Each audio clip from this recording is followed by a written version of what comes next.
Hello and welcome to Pro-Life Primetime News. Today is Friday, April 21st. I'm Leslie Palma. And I'm Teresa Watson. In our top story tonight, we'll tell you all about the governor of Colorado's plan to eliminate life-saving abortion pill reversal in his state. We'll let you know the latest in the ongoing battle to protect women and babies from the deadly abortion pill mifepristone. I will fill you in on a Republican mega donor who says he won't contribute to a Ron DeSantis run for the White House because of the governor's stance on abortion. In Abortion in the News, I'll tell you how a tiny pro-life town in New Mexico is fighting back against the governor's abortion extremism. Be sure to stay tuned until the end when we remember EWTN founder Mother Angelica, who would have turned 100 yesterday. Among the extreme abortion bills signed into law last week by Colorado Governor Jared Polis was one that prohibits pregnancy resource centers in the state from telling a mom she might be able to halt a chemical abortion and save her baby if she has taken only the first pill. In a protocol known as abortion pill reversal, women who have taken the first pill, mifepristone, the drug that is much in the news these days, can be treated with progesterone to reverse the effects of the abortion drug and potentially save their babies. Thousands of babies and children are alive today because of abortion pill reversal, but Polis wants to ensure that every chemical abortion in his state results in a dead baby. Bella Health and Wellness, a pregnancy center in Englewood, went to court over the law and won a temporary exemption. But the judge made it clear his ruling only concerns that one center.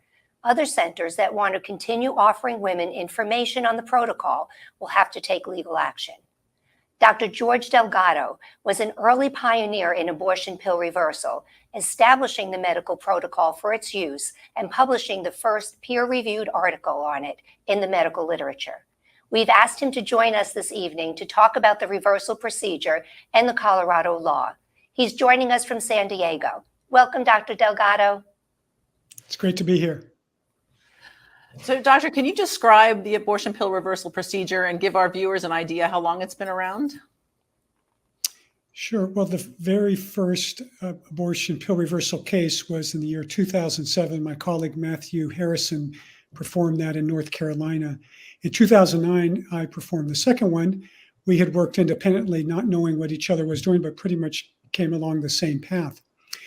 And the way we came about it was because we both knew that mifepristone is a progesterone receptor blocker. And progesterone, as the name implies, progesterone, is a hormone that's vitally important for a pregnancy. With no progesterone around, every pregnancy would miscarry. So by blocking progesterone receptors, what the mifepristone does is it starves the baby of nutrition, oxygen, and hydration by causing the placenta to separate from the wall of the uterus, leading to the preborn baby's death. Now, in abortion pill reversal, what we do is we increase levels of progesterone by supplementing the natural progesterone with what we call bioidentical progesterone. That is progesterone that is indistinguishable from what the mother produces. And at the cellular level, then, we have more progesterone to outcompete the mifepristone at the receptor sites. And in doing that, then we can reverse the effects of the chemical abortion and save the life of the preborn baby. Well, Dr. Delgado, the abortion industry was quick to label the procedure junk science and to say that it not only doesn't work, but that it's dangerous for women. But doesn't progesterone have other uses that demonstrates its safety? Yes, those are pure falsehoods because we know that progesterone has been used in pregnancy for over 50 years and has a very long safety record. We also know that, interestingly, mifepristone, the abortion pill itself, although it causes the death of the preborn baby, it does not cause increased risk of birth defects. And the case series that we published in 2018 demonstrated that the risk of preterm delivery is actually lower in women who go through abortion pill reversal. There's no increased risk of birth defects. And the recent reports to Heartbeat International, which runs the abortion pill reversal network now, shows that the rate of complications, it looks like it's definitely less than 0.5%, probably more like 0.005%, extremely low. Not only that, but the article published by Dr. Mitchell Crennan, which was designed to disprove abortion pill reversal, actually contributes to our safety record. And in that study, quoting Dr. Crennan, he said that the side effects of progesterone were the same as those with placebo being a sugar pill. So he's saying that progesterone does not have side effects. And in that study, the women who had bleeding complications requiring emergency treatment were both in the placebo group. They did not get progesterone. So that study actually demonstrated that abortion pill reversal is safe, and actually it demonstrated that it's effective, which was concurrent with our data showing that the success rate with our best protocols is about 68% reversal rate. Wow, that's fantastic. So I hadn't read anything about this Colorado law until the governor signed it last week, but I think it only pertains to pregnancy resource centers. So can women in the No, state actually, in it Colorado? pertains to all medical practitioners. It outlaws abortion pill reversal and considers it not with the standard of care. So it's not just pregnancy help centers. It's also okay. any private doctors who want to offer abortion pill reversal will no longer be able to do that unless they are willing to break the law. Oh, okay. So no woman in Colorado now can have an abortion pill reversal in her state? Is that what he's working towards? That's correct. That's what he wants. Well, that's crazy. Wow. Well, the future of mifepristone itself is up in the air with the abortion industry ready to use the drug misoprostol alone for abortions. Is there any way to reverse the effects of misoprostol? So thus far, we do not have any direct way to reverse the effects of misoprostol. There are some drugs that are used in veterinary medicine that we're going to look at in animal studies, but that's going to be a way off, and those, of course, are not yet available in humans. So for now, we do not have a way to directly reverse misoprostol. Doctor, I always say, and I don't know if I'm making this up or not, but misoprostol, I think one of the things that can happen is that the baby can be born alive, can come out of the womb alive. Is that true? That's absolutely correct, because the way misoprostol works is it does not cause direct separation of the placenta from the uterus. What it causes is intense uterine contractions that then cause the expulsion of the baby. And so sometimes, yes, the baby can be born alive. The other thing to know about misoprostol is that if you want to use the word effectiveness rate, the effectiveness rate for abortion is lower than using mifepristone and misoprostol together. So I think if mifepristone is taken off the market for some period of time, which we hope it will be, unfortunately, I think abortionists are now going to go to misoprostol, and we're going to see many more women harmed because of the side effects to the women of using the misoprostol as a solo agent for chemical abortion. That's incredible. Well, Dr. Delgado, we really appreciate you making the time to join us tonight. And I know our viewers have learned a lot. Thank you for everything you do for life. Good night, Dr. Delgado. Thank you. Good night. You're welcome. Thanks for having me. The U.S. Supreme Court has again delayed a decision on whether or not the abortion pill mifepristone can remain on the market. A ruling in the case was expected Wednesday, but justices gave themselves more time to decide, a move that observers say signals disagreement on the court on how to proceed in the consequential case. The court must either uphold or reverse an order from the Fifth Circuit Court of Appeals that allowed mifepristone to remain on the market, with significant restrictions, while a legal challenge of the FDA's final approval of the drug in the year 2000 continues. The case has drawn intense interest across the country, with some governors stockpiling the drug and abortion sellers making plans to eliminate mifepristone from the chemical abortion protocol and to rely solely on the second drug, misoprostol. That drug begins contractions that expel babies from the womb, often while they are still alive. Misoprostol has not been approved as a solo abortion drug. The case puts the Supreme Court back in the unwanted role of an abortion review board less than a year after the court overturned Roe v. Wade. Also this week, Danko Laboratories, which manufactures mifepristone, agreed to pay almost $800,000 to the federal government and the Prolife Legal Defense Fund for failing to properly label imports of the drug from China in an 8-year period spanning 2011 to 2019. In what could spell more trouble for mifepristone, a citizen petition filed with the FDA by the pro-life group Students for Life claims the drug could be harming the environment. More than half of the nearly 1 million annual abortions in the United States are done by chemical abortion, with fetal tissue remains and remnants of the medication flushed down the toilet, entering waterways and groundwater. In an interview with Politico, Students for Life General Counsel Zachary Kester said that if the Texas case forces the FDA to restart the approval of mifepristone, the group hopes to compel it to conduct wastewater and environmental assessments. And one more lawsuit was added to the mix this week. GenBio Pro, which makes a generic version of mifepristone, on Wednesday sued the FDA in federal district court in Maryland, seeking to block the agency from complying if courts ultimately order mifepristone off the market. A top Republican mega donor says he is holding off on financially backing Florida Governor Ron DeSantis ahead of his widely expected presidential bid, citing his policies on a number of social issues in the state.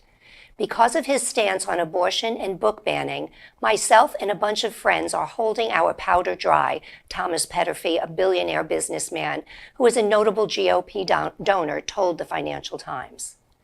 The businessman previously backed DeSantis in 2018 gubernatorial campaign, and the Financial Times reported Petterfy said earlier this year he was looking forward to supporting a White House campaign from DeSantis. Petterfy backed former President Donald Trump in the 2020 election, but has since suggested the party move on from Trump. DeSantis, who is widely expected to launch a 2024 White House bid, has honed in on social issues as his standing in the party has skyrocketed over the last year, propelling him near the top of the field of potential GOP presidential candidates. Last week, DeSantis signed a 6-week abortion ban in the state. He has also latched onto educational issues, including signing a bill that requires all books in Florida schools to be reviewed by a school district employee. DeSantis won re-election to a second term by nearly 20 points in November, with many pointing to him as a main rival to Trump for the 2024 GOP nomination. The focus on social issues, including publicly clashing with Disney, has helped raise DeSantis' profile. While DeSantis has yet to launch a presidential bid officially, he has kept a packed travel schedule in recent weeks, visiting key and early nominating states in the Republican primary process. But Petterfy said if DeSantis continues to cater to the far right of the Republican Party on social issues, the Republicans have a very big problem. Petterfy has contributed millions to congressional Republicans and has a net worth of about $26 billion, according to Forbes. Meanwhile, GOP Congressman Greg Steube, in the latest Florida Republican to state they will be endorsing Donald Trump's 2024 campaign rather than potentially back Governor Ron DeSantis. Steube is the latest member of Florida's state congressional delegation to confirm they will be supporting Trump, with Representatives Anna Paulina Luna, Matt Gaetz, Corey Mills, and Byron Donalds, a close ally of DeSantis, all recently confirming their endorsements of the former president. The Florida governor currently has only 2 sitting members of Congress who said they will back his bid for the White House, Representative Thomas Massie of Kentucky and Texas Chip Roy. However, DeSantis would hope that any 2024 campaign would need as many political wins as possible if he is to overcome Trump in the primary, with support from his own party in his home state a potential boost. DeSantis may not have as many endorsements yet simply because he hasn't made himself an official candidate. Kentuckians will head to the polls for the primary election on May 16th. Monday, officials were checking ballot scanners across the state to ensure their accuracy. Secretary of State Michael Adams said throughout this past week, all 120 counties completed their same ballot scanner inspection.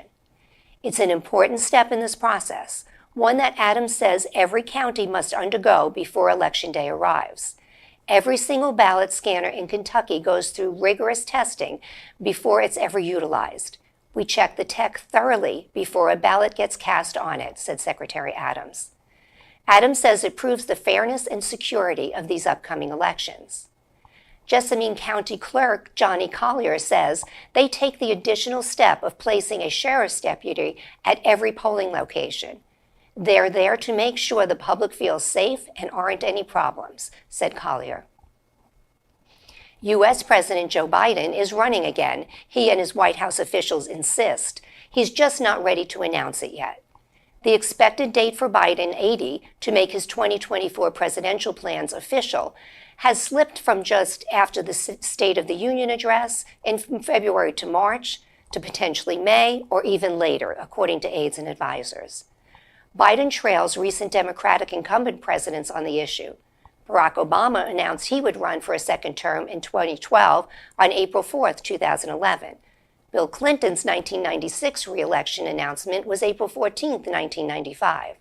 Jimmy Carter, however, waited until December 4, 1979, to announce his 1980 re-election run. Republican Donald Trump said on June 18, 2019, that he would run for a second term in 2020, while George W. Bush made his 2004 plans public on May 16, 2003. The lack of a formal announcement has given jitters to supporters unsure if the Democrat president, one of the oldest world leaders, would or should commit to another 4-year term. He would be 86 at the end of a prospective second term. Anti-vaccine activist Robert F. Kennedy Jr., a member of a storied U.S. political dynasty, launched his bid on Wednesday in Boston for the 2024 Democratic presidential nominee. Kennedy, 69, faces little chance of success, but his campaign could help him advance claims that childhood immunizations pose health risks, a theory that has been repeatedly discredited by multiple scientific reviews.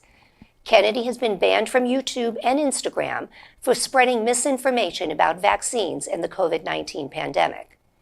He is the nephew of former President John F. Kennedy, who was assassinated in 1963, and the son of former U.S. Senator Robert F. Kennedy, who was assassinated in 1968 during his own presidential bid. Kennedy used his campaign launch speech to lambast school and business closures during the coronavirus pandemic and to insist that government and media lie to us.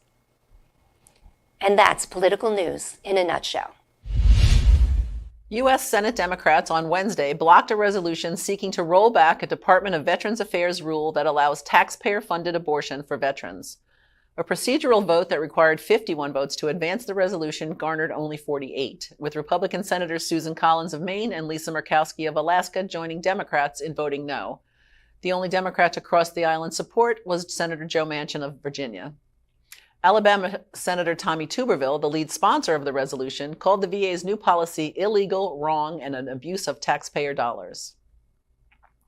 Mississippi Governor Tate Reeves on Wednesday signed 8 pro-life measures that will support foster children, improve the adoption process, and provide aid to moms and babies. In his State of the State address earlier this year, Governor Reeves introduced the proposals, saying, "This is our new pro-life agenda. I've said it before, it will not be easy and it will not be free.